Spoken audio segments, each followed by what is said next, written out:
Bismillahirrahmanirrahim. Assalamualaikum warahmatullahi wabarakatuh.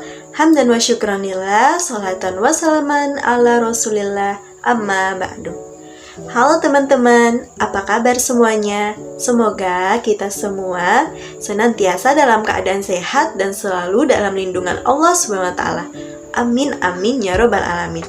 Nah, di sini aku akan membawakan sebuah video yang mana video ini untuk memenuhi tugas UTS pada mata kuliah.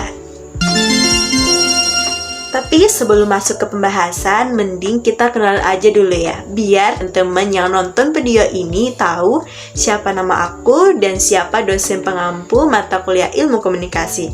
Oke, langsung tonton aja.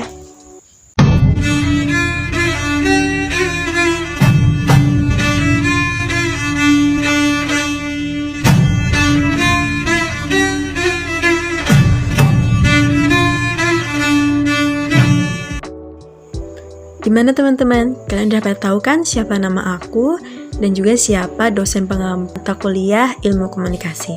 Nah, di sini aku sudah menyediakan mind mapping atau peta konsep yang akan kita bahas pada materi kali ini.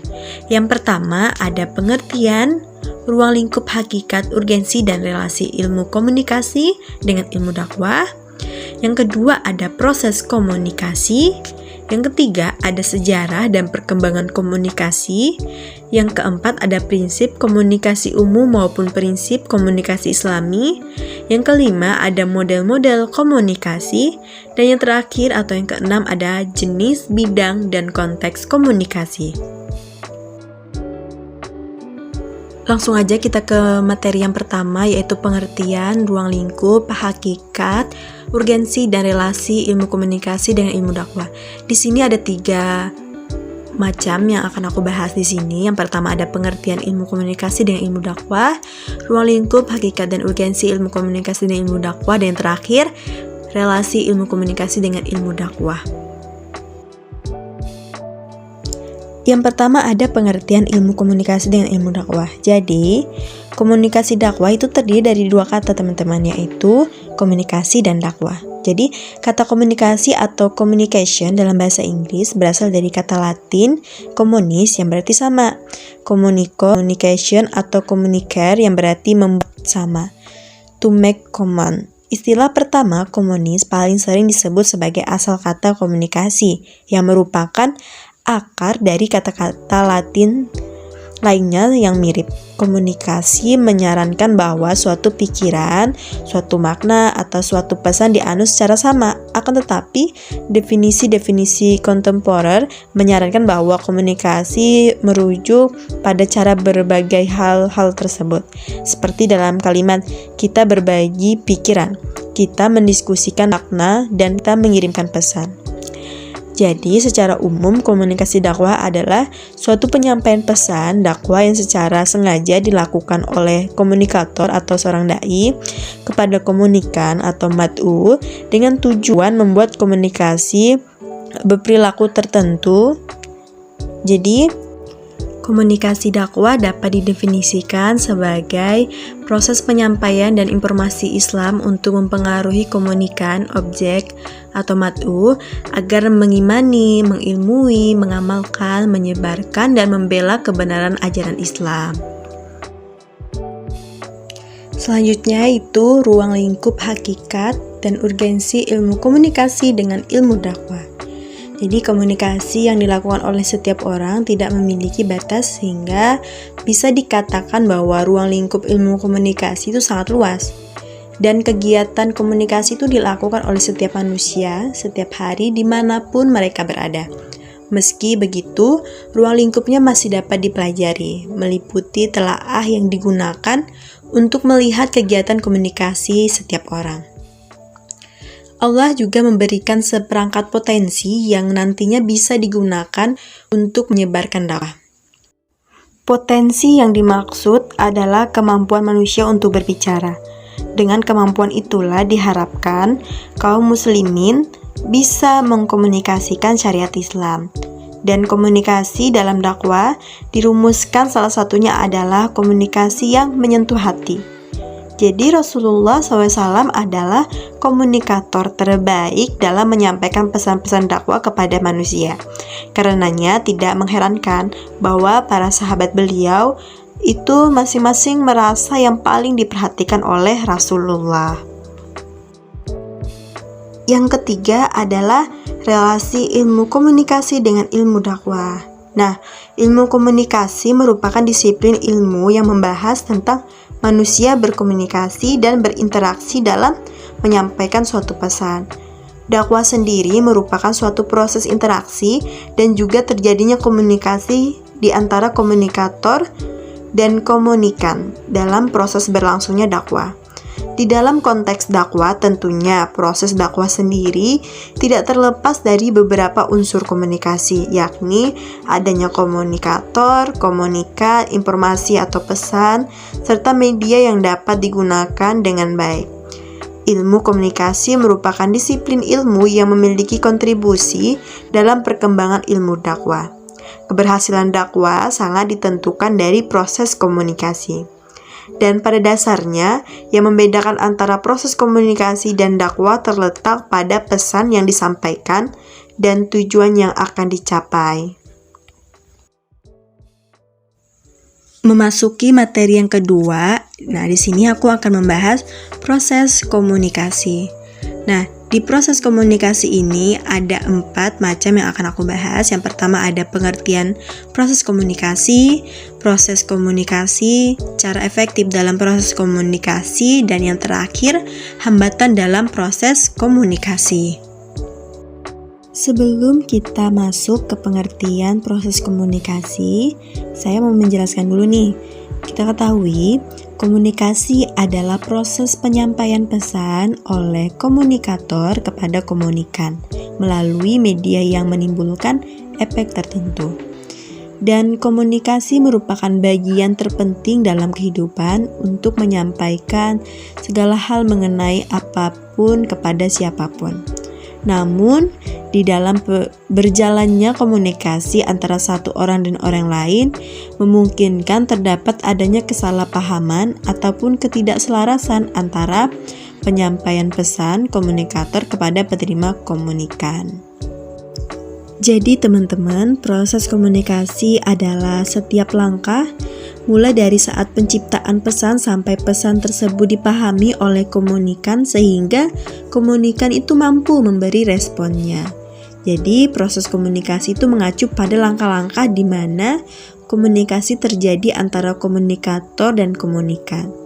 Proses ini diawali dari membuat konsep ide, gagasan atau pesan oleh komunikator dan berakhir dengan efek atau umpan balik dari penerima.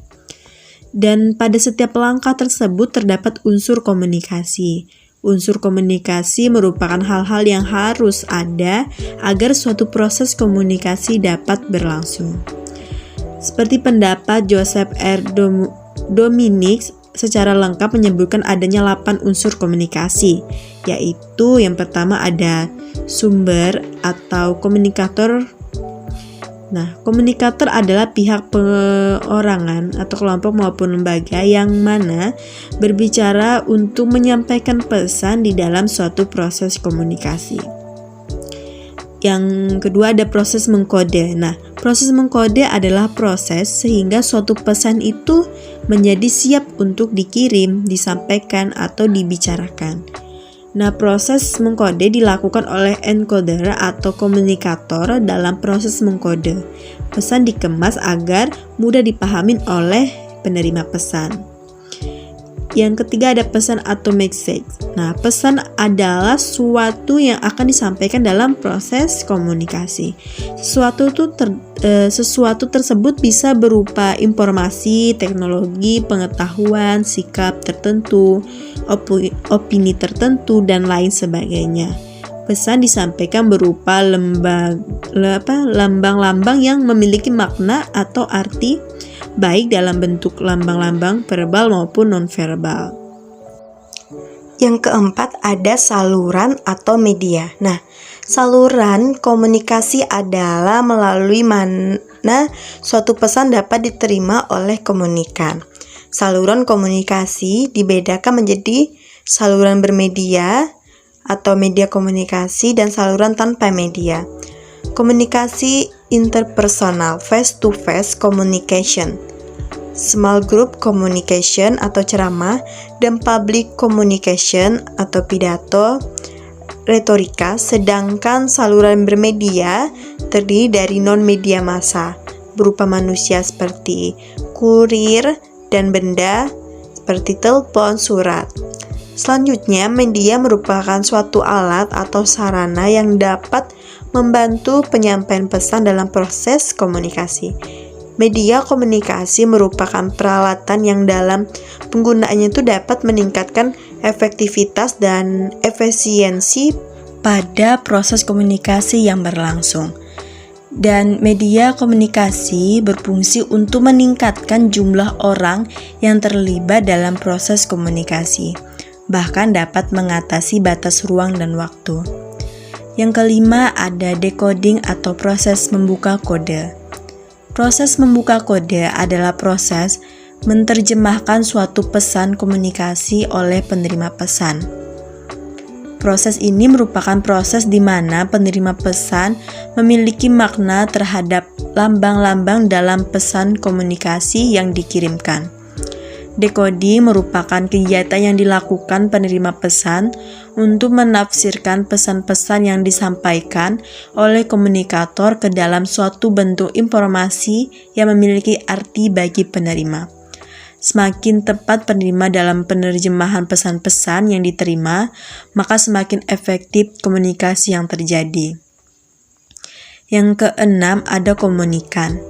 Komunikan adalah pihak yang menerima pesan dalam suatu proses komunikasi.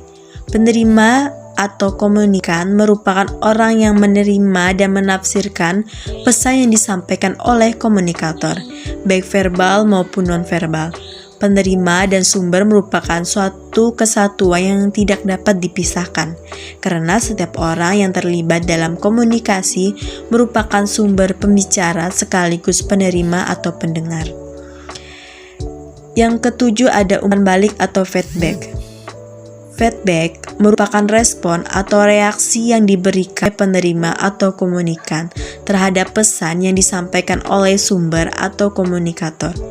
Feedback akan dikirim kembali jika terdapat perbedaan pengetahuan, sikap, dan juga tingkah laku antara komunikator dan komunikan. Keduanya akan melakukan koreksi atas perbuatan yang terjadi sebelum dan sesudah pesan dikirim. Yang kedelapan atau yang terakhir adalah gangguan atau hambatan. Gangguan atau hambatan komunikasi adalah berbagai hal penyebab suatu proses komunikasi tidak berjalan secara efektif. Gangguan komunikasi dapat terjadi di mana saja selama berlangsungnya proses komunikasi. Hambatan bisa berasal dari komunikatornya selama proses encoding, pesannya sendiri, saluran komunikasi, pemilihan media komunikasi yang kurang sesuai, maupun penerima informasi dalam melakukan proses decodingnya. Pembahasan yang selanjutnya adalah proses komunikasi. Bisa dilihat di gambar, terdapat ada sender. Biasanya ini disebut dengan pengirim atau komunikator, pihak yang menerima pesan kepada pihak lain. Ada encoding, membentuk kode-kode pesan. Ada decoding, memecahkan atau membaca kode-kode pesan. Message atau pesan. Receiver, penerima pesan. Feedback atau umpan balik. Nah, di sini proses komunikasi itu dapat dijelaskan demikian. Pertama, pihak sumber membentuk enkode pesan dan menyampaikannya melalui satu saluran tertentu, misalnya melalui surat, telepon, gelombang udara, jika komunikasi berlangsung secara tatap muka. Kemudian, pihak penerima mengartikan dan menginterpretasikan pesan tersebut. Apabila ia penerima punya tanggapan nih, maka ia akan membentuk pesan dan menyampaikannya kembali kepada sumber. Tanggapan yang disampaikan penerima pesan kepada sumber tersebut disebut sebagai umpan balik. Pihak sumber kemudian akan mengartikan dan menginterpretasikan tanggapan tadi, dan kembali ia akan melakukan pembentukan dan penyampaian pesan baru. Demikianlah proses ini terus berlanjut secara sirkular, di mana kedudukan sebagai sumber dan penerima berlaku secara bergantian. Berdasarkan tingkat partisipasi para pelaku yang terlibat proses komunikasi dapat dibagi dalam dua jenis atau bentuk: komunikasi satu arah (one-way communication) dan komunikasi satu arah adalah suatu bentuk proses komunikasi di mana yang aktif terlibat hanyalah pihak sumber. Pihak penerima pesan bersifat pasif, dalam arti hanya menerima saja semua pesan yang disampaikan sumber tanpa memberikan umpan balik berupa tanggapan, reaksi atau pendapat atas pesan yang diterimanya. Penyampaian pesan melalui media massa seperti radio, TV, surat kabar, majalah, lazimnya disebut komunikasi satu arah. Sementara itu, pada komunikasi dua arah, sumber dan penerima masing-masing terlibat aktif dalam penyampaian pesan dalam umpan balik. Proses komunikasi antar pribadi seperti percakapan secara tatap muka antara dua orang atau lebih atau pembicaraan melalui telepon lazimnya bersifat dua arah. Pembahasan yang selanjutnya adalah bagaimana cara efektif dalam proses komunikasi. Yang pertama yang harus kita lakukan adalah mendengar lawan bicara. Yang kedua, memberikan informasi dengan jelas. Yang ketiga, mengombinasikan komunikasi verbal dan non-verbal. Yang keempat, memperhatikan gaya bahasa. Yang kelima, tidak melakukan komunikasi yang berlebihan. Pembahasan yang terakhir dalam materi proses komunikasi adalah hambatan dalam proses komunikasi. Ursanto meringkas hambatan komunikasi terdiri dari 3 macam, yaitu hambatan teknis.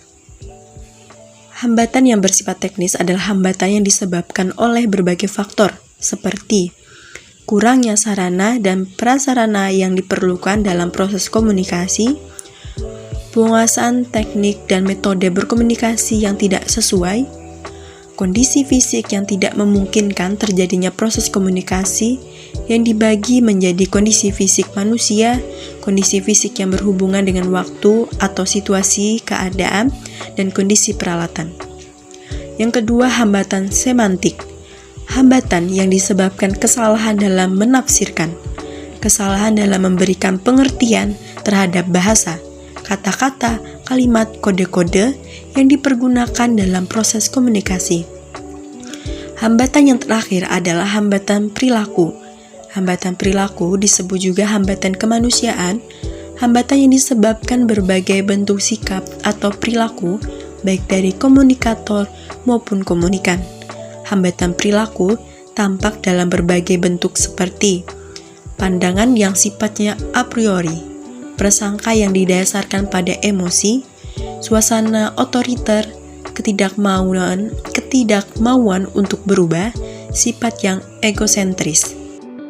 Selanjutnya kita memasuki materi yang ketiga, yaitu sejarah dan perkembangan komunikasi. Di sini aku akan menjelaskan 2 macam, yaitu sejarah komunikasi dan juga perkembangan ilmu komunikasi. Sejarah komunikasi. Komunikasi adalah hal terbesar yang dilakukan manusia dalam kehidupannya. Karena itulah, komunikasi penting untuk dipelajari sebagai sebuah ilmu. Sejarah komunikasi pada mulanya hanya merupakan upaya atau cara manusia menyampaikan ide, gagasan, kemauan, hasrat, dan lain sebagainya. Upaya tersebut hanya supaya manusia bisa saling berhubungan.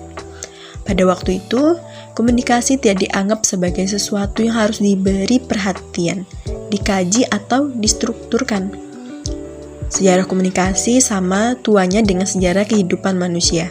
Apabila ditelusuri, maka sejarah komunikasi dapat dikatakan dimulai dengan perkembangan aktivitas retorika yang terjadi di zaman Yunani kuno. Pada abad ke-5 sebelum Masehi, di Yunani berkembang suatu ilmu yang mengkaji proses pernyataan antar manusia yang diberi nama retorika, yang berarti seni berpidato dan berargumentasi, yang bersifat mengunggah atau seni yang menggunakan bahasa secara lancar untuk memengaruhi dan mengajak. Retorika mendapat pembahasan khusus, bahkan beberapa pemikir itu menempatkan retorika sebagai hal penting dalam masyarakat dan pemerintahan. Pada perkembangan awal, batasan komunikasi yang dapat kita terapkan adalah percakapan atau penyampaian gagasan antar manusia secara lisan dan bertatap muka, baik berupa pidato maupun diskusi, dengan tujuan mendidik, membangkitkan kepercayaan, dan menggerakkan perasaan orang lain. Komunikasi terus berkembang, tidak hanya menyampaikan gagasan melalui lisan. Pada zaman Kekaisaran Romawi, Julius Caesar membuat papan pengumuman yang dinamakan Acta Diurna. Setelah surat kabar peradaban manusia juga berkembang dan ditemukan radio, film, televisi, dan sejumlah media lainnya. Penyampaian gagasan mengenai apa yang penting bagi masyarakat telah bertambah dari sekedar lisan menjadi bentuk tulisan. Hal ini terus berkembang setelah ditemukannya kertas penemuan mesin cetak dan terbitnya surat kabar pertama. Asal-usul ilmu komunikasi itu sendiri sebenarnya tampil pada zaman Yunani kuno yang digagas oleh Aristoteles. Dalam gagasan tersebut, ia menyebutkan bahwa di dalam komunikasi itu terdapat komunikator, pesan, dan penerima. Kesimpulan dari gagasan itu ialah jika komunikator menentukan gagasan atau pesan, kemudian diarahkan pada khalayak pilihannya melalui saluran atau media yang dimilikinya atau dikuasai, maka akan keluar hasil yang diinginkan. Selanjutnya, perkembangan ilmu komunikasi. Nah, ada 4 periode sejarah perkembangan ilmu komunikasi secara umum. Antara lain, yang pertama ada periode retorika, yang mana ilmu ini mengkaji proses pernyataan antar manusia. Jejak sejarah perkembangan ilmu komunikasi dimulai pada abad ke-5 sebelum Masehi yang ditandai dengan perkembangannya istilah retorika di masa Yunani kuno sebagai sebutan untuk ilmu yang mengkaji proses pernyataan antar manusia. Gorgias adalah tokoh pertama yang mempelajari dan menelaah proses pernyataan antar manusia. Tokoh-tokoh lainnya yang juga mengkaji ilmu pernyataan manusia adalah Protagoras, Socrates, Plato, Demosthenes, dan Aristoteles. Periode yang kedua adalah periode pertumbuhan. Terdapat 3 peristiwa penting yang terjadi di periode ini, yaitu penemuan teknologi, komunikasi, seperti telepon, radio, telegraf, dan TV, dan lain-lain. Secara umum, bidang-bidang ilmu komunikasi pada periode ini diantaranya peranan komunikasi dalam kehidupan sosial, komunikasi dan pendidikan, penelitian komunikasi komersial, dan lain-lain. Pada masa itu, kajian bidang ilmu komunikasi dan kehidupan sosial mulai berkembang sejalan dengan proses modernisasi yang terjadi. Bisa dikatakan bahwa komunikasi mempunyai peran dan kontribusi yang nyata terhadap perubahan sosial. Periode yang ketiga adalah periode konsolidasi. Periode ini disebut dengan konsolidasi karena pada masa itu konsolidasi dari pendekatan ilmu komunikasi sebagai suatu ilmu pengetahuan sosial yang bersifat multidisipliner, yaitu mencakup berbagai ilmu mulai terjadi. Kristalisasi ilmu komunikasi ditandai oleh 2 hal. Perkembangannya mulai Perang Dunia II sampai 1960-an. Pertama, adanya adopsi perbendaharaan istilah-istilah yang dipakai secara seragam. Kedua, munculnya buku-buku dasar yang membahas tentang pengertian dan proses komunikasi telah menjadi suatu pendekatan yang lintas disipliner dalam arti mencakup berbagai disiplin ilmu lainnya. Karena didasari bahwa komunikasi merupakan suatu proses sosial yang kompleks.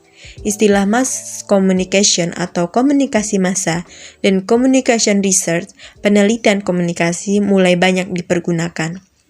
Periode yang terakhir adalah teknologi komunikasi. Sejak tahun 1960-an, perkembangan ilmu komunikasi semakin kompleks dan mengarah pada spesialisasi. Menurut Rogers, perkembangan studi komunikasi sebagai suatu disiplin telah memasuki periode yang ditinggalkan dan sejak tahun 1950. Periode masa sekarang juga disebut sebagai periode komunikasi dan informasi yang ditandai oleh beberapa faktor. antara lain kemajuan teknologi komputer, TV, kabel, dan alat-alat komunikasi jarak jauh, industri media yang tidak hanya bersifat nasional tapi juga regional terhadap situasi ekonomi dan politik global. Semakin gencarnya kegiatan pembangunan ekonomi di seluruh negara. Dan yang terakhir, semakin luasnya proses demokratisasi ekonomi dan politik. Memasuki materi yang keempat adalah prinsip komunikasi umum maupun prinsip komunikasi Islami. Di sini ada 3 macam yang akan aku bahas. Yang pertama, apa prinsip komunikasi umum, apa prinsip komunikasi Islami, dan yang terakhir, apa perbedaan komunikasi umum dan komunikasi Islami. Pengertian komunikasi umum. Komunikasi umum juga dapat diartikan sebagai kemampuan berkomunikasi interpersonal yang baik dan efektif sangat diperlukan oleh manusia agar dirinya dapat menjalankan semua aktivitas dengan lancar, terutama ketika seseorang melakukan aktivitas dalam situasi yang formal, misalnya dalam lingkungan kerja. Lebih penting lagi ketika aktivitas kerja seseorang yakni berhadapan langsung dengan orang lain yang sebagian besar kegiatannya merupakan aktivitas komunikasi interpersonal.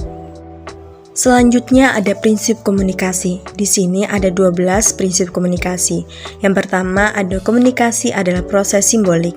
Kedua, setiap perilaku mempunyai potensi komunikasi. Yang ketiga, komunikasi punya dimensi isi dan dimensi hubungan. Yang keempat, komunikasi berlangsung dalam berbagai tingkat kesenjangan. Yang kelima, komunikasi terjadi dalam konteks ruang dan waktu. Keenam, komunikasi melibatkan prediksi peserta komunikasi.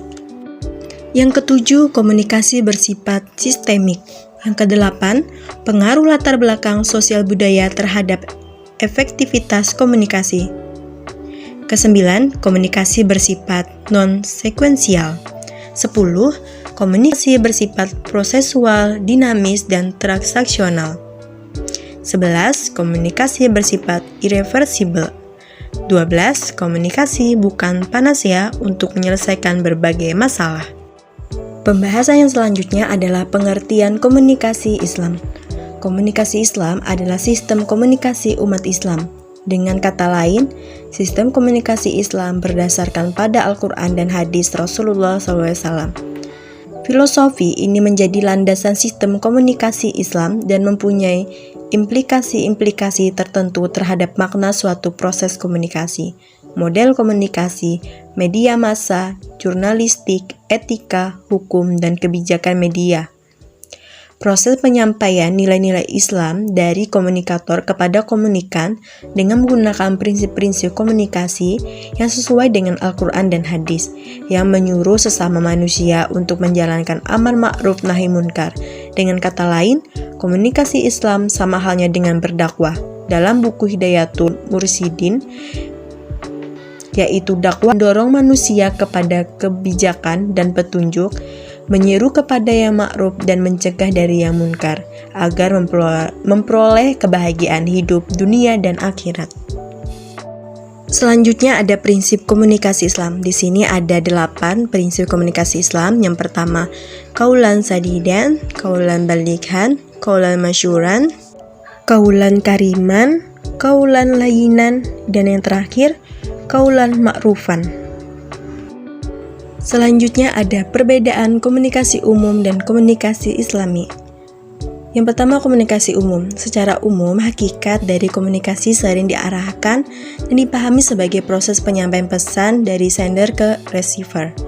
Proses komunikasi tersebut dilakukan bertujuan untuk mencapai kesepahaman atau yang bisa dikenal dengan istilah mutual of understanding. Hal-hal seamat tersebutlah yang membuat orang-orang berkomunikasi dan kemudian membentuk kelompok-kelompok sesuai dengan tingkatnya. Maka komunikasi terdiri dari beberapa konteks. Umumnya para ahli mengimplementasikan dengan jumlah orang yang terlibat dalam suatu proses komunikasi. Dalam komunikasi tentu memiliki model. Model dalam komunikasi merepresentasikan secara abstrak mengenai deskripsi ideal yang dibutuhkan dalam komunikasi. Selanjutnya, komunikasi Islami. Tujuan komunikasi Islami adalah memberi kabar gembira dan ancaman, mengajak kepada yang ma'ruf dan mencegah kemungkaran, memberi peringatan, menasihati ataupun menegur. Dalam hal ini, komunikasi Islam senantiasa berusaha mengubah perbuatan buruk individu atau sasaran kepada perlakuan yang baik, tidak seperti komunikasi umum yang menyampaikan informasi yang buruk, serta berusaha mempengaruhi khalayak sesuai dengan keinginan komunikator yang dapat bertendensi positif ataupun negatif. Memasuki materi yang kelima adalah model-model komunikasi. Di sini ada 3 macam yang akan aku bahas. Yang pertama, pengertian model komunikasi, kedua, fungsi model komunikasi, dan yang ketiga, model-model komunikasi. Pembahasan yang pertama adalah pengertian model komunikasi. Model adalah kerangka kerja konseptual yang menggambarkan penerapan teori untuk kasus-kasus tertentu. Sebuah model membantu kita mengorganisasikan data-data sehingga dapat tersusun kerangka konseptual tentang apa yang akan diucapkan atau ditulis.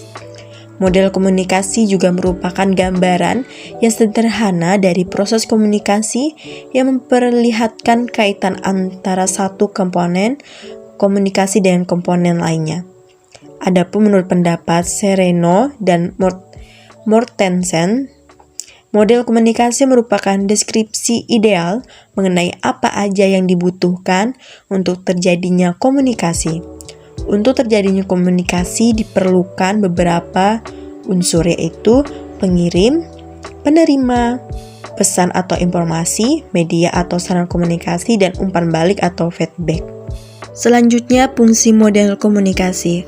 Menurut Gordon Wiseman dan Larry Barker mengemukakan bahwa fungsi dari model komunikasi ada 3, yaitu pertama, melukiskan proses komunikasi, kedua, menunjukkan hubungan visual, dan ketiga, membantu dalam menemukan dan memperbaiki kemacetan komunikasi. Adapun pendapat Deutsch menyebutkan bahwa model komunikasi mempunyai 4 fungsi. Pertama, mengorganisasikan atau kemiripan data dan hubungan yang tadinya tidak teramati. Kedua, heuristik atau menunjukkan fakta-fakta dan metode baru yang tidak diketahui. Ketiga, prediktif, memungkinkan peramalan dari sekedar tipe atau tidak sehingga yang kuantitatif yang berkenaan dengan kapan dan berapa banyak. Yang keempat, pengurangan, yaitu mengukur fenomena yang diprediksi. Pembahasan selanjutnya adalah model-model komunikasi. Model komunikasi yang pertama adalah model komunikasi linear. Model komunikasi linear adalah model komunikasi yang sangat sederhana dan menggambarkan komunikasi berlangsung secara satu arah.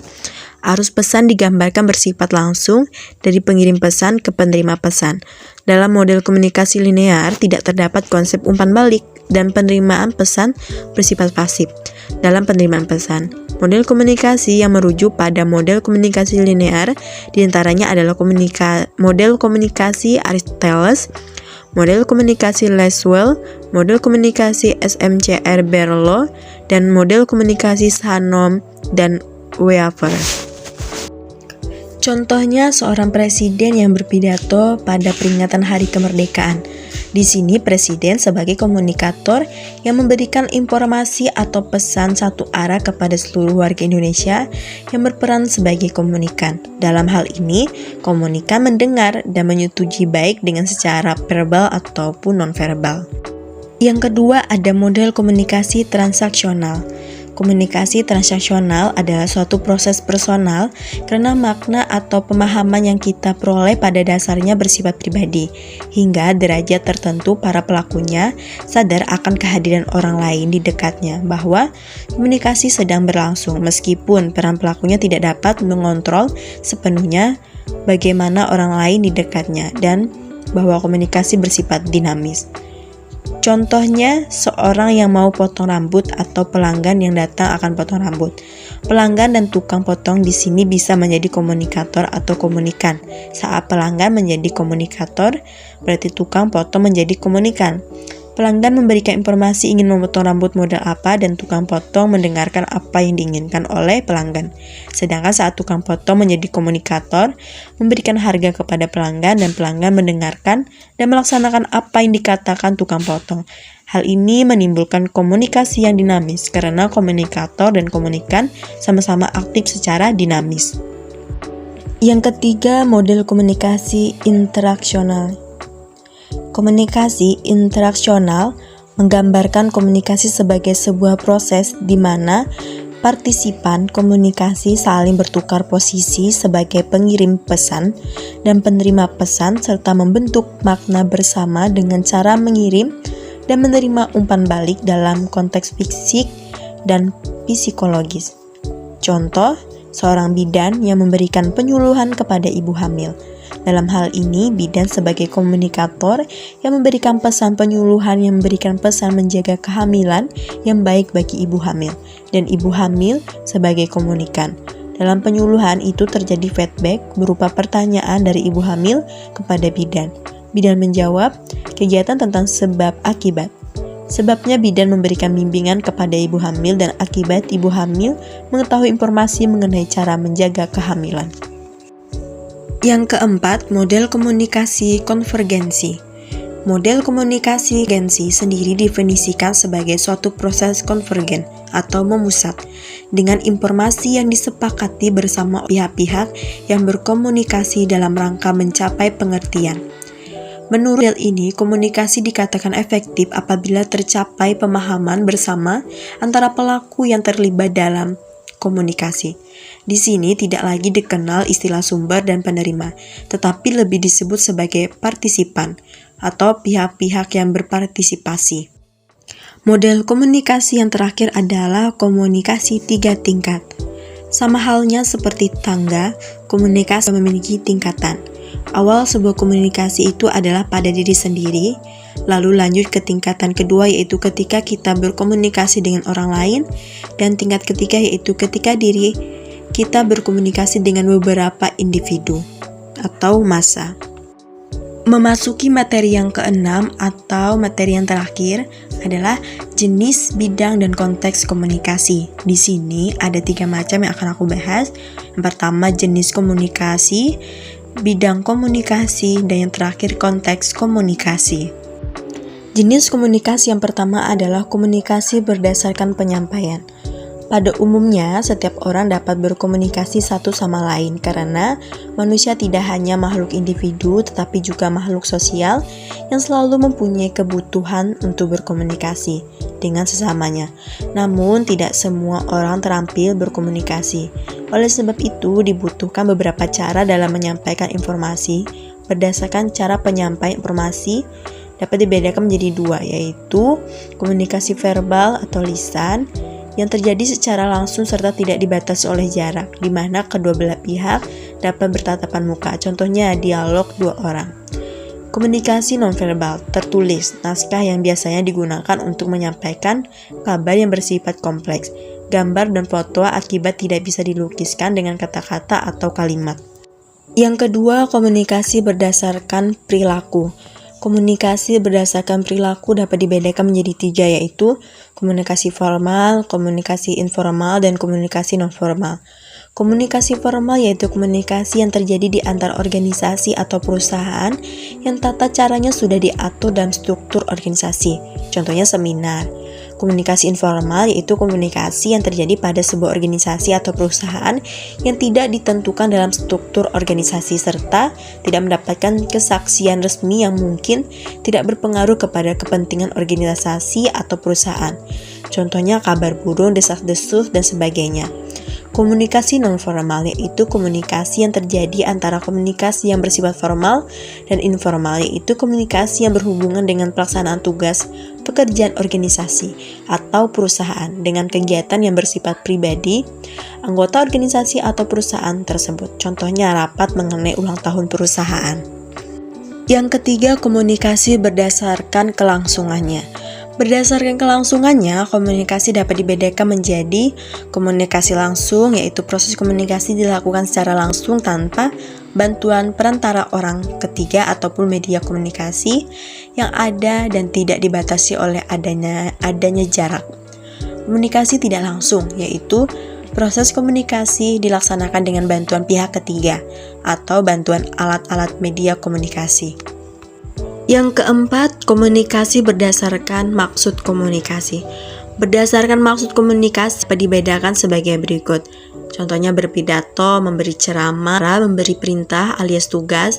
Dengan demikian jelas bahwa inisiatif komunikator menjadi hal penentu. Demikian pula kemampuan komunikator yang memegang peranan kesuksesan proses komunikasinya. Yang kelima, komunikasi berdasarkan ruang lingkup. Berdasarkan ruang lingkupnya, komunikasi dapat dibedakan sebagai berikut. Komunikasi internal, komunikasi eksternal, komunikasi berdasarkan jumlah yang berkomunikasi, komunikasi berdasarkan peranan individu, komunikasi berdasarkan jaringan kerja, komunikasi berdasarkan ajaran informasi.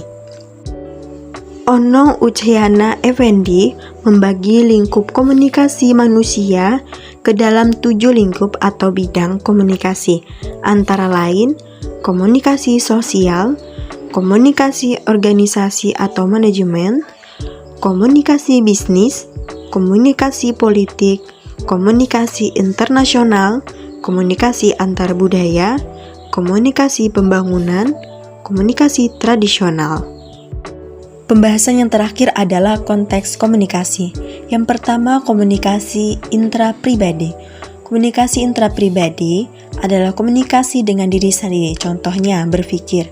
Komunikasi ini merupakan landasan komunikasi antarpribadi dan komunikasi dalam konteks-konteks lainnya. Komunikasi ini melekat pada komunikasi 2 orang, 3 orang, dan seterusnya. Karena sebelum berkomunikasi dengan orang lain, kita biasanya berkomunikasi dengan diri sendiri atau mempersepsi dan memastikan makna pesan orang lain. Hanya saja caranya sering tidak disadari. Yang kedua, komunikasi antar pribadi. Komunikasi antar pribadi atau interpersonal communication adalah komunikasi antar orang-orang secara tatap muka yang memungkinkan setiap pesertanya menangkap reaksi orang lain secara langsung, baik secara verbal ataupun non-verbal. Bentuk khusus dari komunikasi antar pribadi ini adalah komunikasi diadik, yang melibatkan hanya 2 orang, seperti istri, 2 sejawat, 2 sahabat dekat, guru murid, dan sebagainya. Yang ketiga, komunikasi publik. Komunikasi publik atau public communication adalah komunikasi antar seorang pembicara, sejumlah besar orang khalayak, yang tidak bisa dikenali satu persatu. Komunikasi demikian sering juga disebut pidato, ceramah, atau kuliah. Komunikasi publik biasanya berlangsung lebih formal dan lebih sulit daripada komunikasi antar pribadi atau komunikasi kelompok. Karena komunikasi publik menuntut persiapan pesan yang cermat, keberanian, dan kemampuan menghadapi sejumlah besar orang. Yang keempat, komunikasi organisasi. Komunikasi organisasi terjadi dalam suatu organisasi yang mana bersifat formal dan juga informal, dan berlangsung dalam jaringan yang lebih besar daripada komunikasi kelompok. Yang kelima, komunikasi massa. Komunikasi massa atau mass communication adalah komunikasi yang menggunakan media massa, baik cetak seperti surat kabar, majalah, atau elektronik seperti radio dan televisi. Berbiaya relatif mahal yang dikelola oleh suatu lembaga atau orang yang dilembagakan, yang ditunjukkan kepada sejumlah besar orang yang tersebar di banyak tempat, anonim dan heterogen. Pesan-pesannya bersifat umum, disampaikan secara cepat, serentak, dan selintas, khususnya media elektronik. Nah, itu tadi pembahasan yang dapat aku sampaikan mengenai materi ilmu komunikasi. Semoga dengan beberapa materi tadi bisa memudahkan kita nih dalam berkomunikasi dengan baik dan juga benar. Selain itu, aku juga berharap semoga apa yang telah aku sampaikan dapat dipahami dan juga bermanfaat untuk teman-teman sekalian. Oke teman-teman, jangan lupa buat subscribe, like, dan jika nih menurut kamu video ini bermanfaat, jangan lupa di-share ya ke teman-teman kamu lainnya. Wa syukran lakum wa jazakumullah khairan katsiran. Wassalamualaikum warahmatullahi wabarakatuh.